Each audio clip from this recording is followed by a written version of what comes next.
Строгий карантин включает в себя целый комплекс мер, направленных на профилактику и борьбу с коронавирусом. Медперсоналу всех лечебных учреждений Абхазии при работе с больными предписано постоянно использовать средства индивидуальной защиты, дезинфицирующие средства, а также ультрафиолетовые облучатели в палатах. Кроме того, доступ родственников и посетителей теперь строго ограничен. Поступают, если обычно поступают с осложнениями вирусных инфекций вообще, мы их госпитализируем в терапевтическое отделение.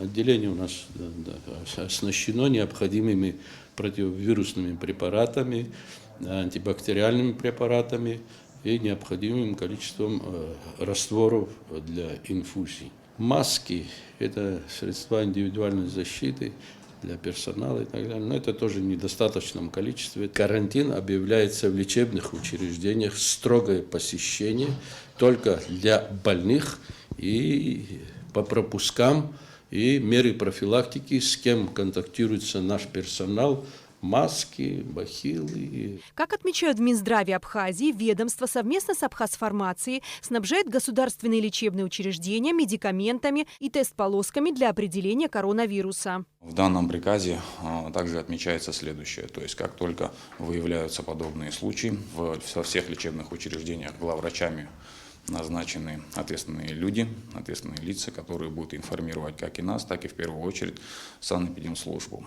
То есть своевременное реагирование на подозреваемых больных коронавирусом, а также больных, которые вследствие определенных обстоятельств могли скончаться от двусторонней внебольничной пневмонии. Будут создаваться консилиумы, совещаться доктора, вынося предварительный какой-то диагноз, и устанавливая причину смерти того или иного больного.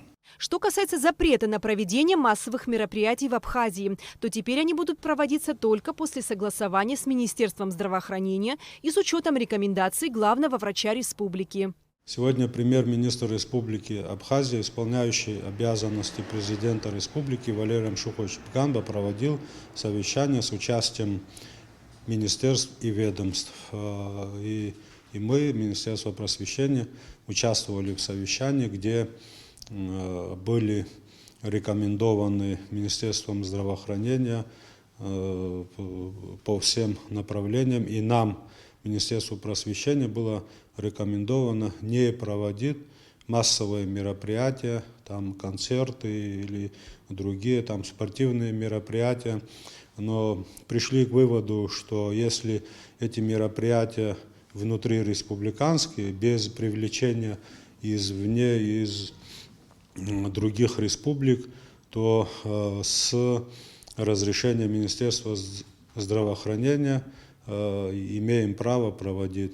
Карантинные меры по коронавирусу принимаются во многих странах мира. В соседней России выявлено 7 случаев заболевания. Более 20 тысяч человек находятся под наблюдением. Во многих российских аэропортах созданы санитарно-карантинные пункты. На базе крупных медицинских учреждений начинают работать стационары-изоляторы. В метро организуют дистанционную термометрию. В Италии дети не пошли в школу из-за коронавируса. Также на карантин закрыты школы в Иране, Объединенных Эмиратах, Японии. Всего в 15 странах. На сегодняшний день, по данным ВОЗ, количество заболевших коронавирусной пневмонией превысило 95 тысяч человек. Количество смертей составляет 3285. Количество выздоровлений – 53 255. Специалисты настоятельно рекомендуют гражданам Абхазии воздержаться от поездок в страны с неблагоприятной эпидемиологической обстановкой. Эсма Гуланзе, Алексей Баструков, Эльдар Дамиров, Абхазское телевидение.